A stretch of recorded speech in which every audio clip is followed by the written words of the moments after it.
बंधुओं, कैकई रामायण का एक ऐसा किरदार जिसे प्राय लोग कलंकित मानते हैं। कैकई ने अगर राम जी के लिए 14 वर्ष का वनवास ना मांगा होता तो राम केवल राम होते। अगर मर्यादा पुरुषोत्तम राम बने तो मां कैकई के कारण। बंधुओं, राम के वनवास का असली कारण मां कैकई नहीं बल्कि किष्किंधा नरेश बाली था।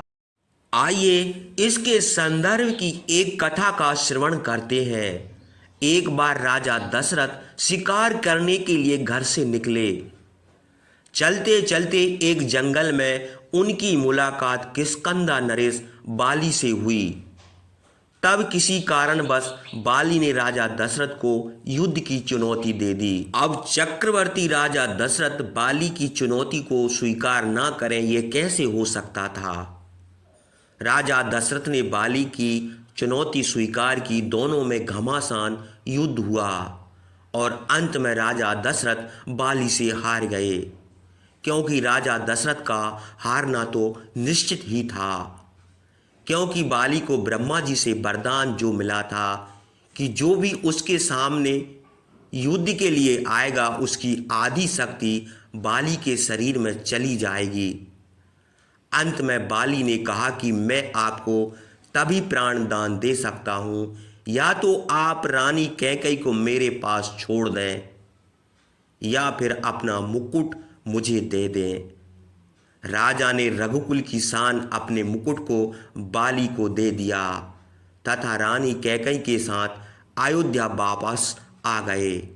अब रानी इस बात से बहुत दुखी थी, परंतु यह बात राजा दशरथ और कैकई के बीच में ही रही और रानी दिन रात उसी मुकुट के बारे में सोचती रहती थी।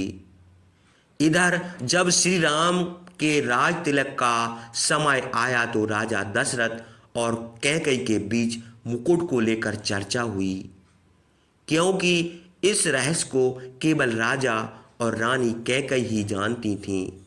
तब कैकई ने रघुकुल की शान राजा दशरथ के उस मुकुट को वापस लाने के लिए श्री राम को वनवास भेजने का कलंक अपने सिर पर ले लिया तथा कैकई ने राम को वनवास भेजने से पहले राजा के उस मुकुट को लाने की बात कही थी। और इस कारण से राम 14 वर्ष के लिए वनवास गए।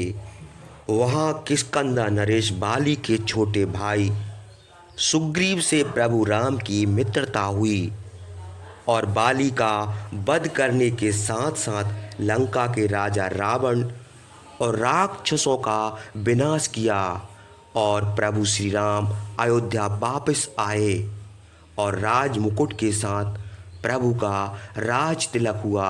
जय श्री राम।